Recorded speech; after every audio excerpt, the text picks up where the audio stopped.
Hello friends, नए blog में आप लोग का स्वागत है। आज इस वीडियो में 1 रुपए का महत्व की एक कहानी प्रस्तुत हो रही है। 1 रुपये का माल। लोग कहते हैं कि 1 रुपया क्या है, कुछ नहीं है। लेकिन लाठी वाले बाबा का कहना है कि 1 रुपये का महत्व बहुत ज्यादा होता है। अगर सरकारी रेल के टिकट में 1 नया की कमी हो जाती है, टिकट नहीं मिलता है। इसका सबसे बड़ा महत्व उस स्थान पर है जो जिंदगी में एक तरफ शादी और दूसरा तरफ मृत्यु। जब शादी शुरू होती है, लड़कों का जब तिलक शुरू होता है, तो लोग जाते हैं निमंत्रण देने के लिए। तो ऐसा कहा जाता है कि उसमें ताक रुपया दिया जाता है। जैसे कोई 11 रुपया, 51 रुपया, 21 रुपया, कम से कम 101 रुपया लोग देते हैं।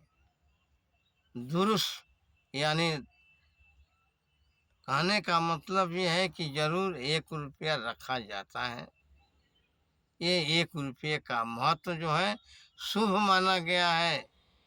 इसीलिए शादी या अन्य पर्वों पर 101, 51, 21, 11 रुपया दिया जाता है। दूसरी तरफ अगर हम मृत्यु के समय देखें तो लोग निमंत्रण देने जाते हैं, तो वहाँ 101 रुपया न देकर 100 रुपया देते हैं, 51 रुपया न देकर 50 रुपया देते हैं, 20 रुपया देते हैं, 10 रुपया देते हैं। यानी इसलिए कि वह मृतक जो है अशुभ चीज है।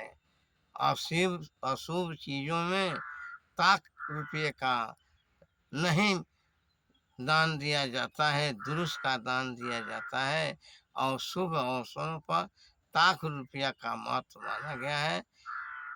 तो अन्य मुद्रा के साथ साथ जो केवल 1 रुपया दिया जाता है, वही 1 रुपये का महत्व जो है सबसे बड़ा माना गया है। अगर कोई शुभ काम में 101 न देकर 100 रुपया दे, 50 रुपया दे, 20 रुपया दे, तो होशियार लोग उसको बुरा मानते हैं। मृत्यु के समय जो है 101 रुपया नहीं दिया जाता है। अगर 101 रुपया दिया जाए तो चालाक लोग वहाँ भी बुरा मानते हैं, क्योंकि वहाँ जो है अशुगुन का चीज है, अशुभ चीज है। इसीलिए शुभ कार्यों में ही हमेशा ताक रुपये का प्रयोग किया जाता है। यानी कहने का मतलब कि 1 रुपया दिया जाता है अधिक। इसीलिए 1 रुपये का महत्व जिंदगी में सबसे बड़ा महत्व है।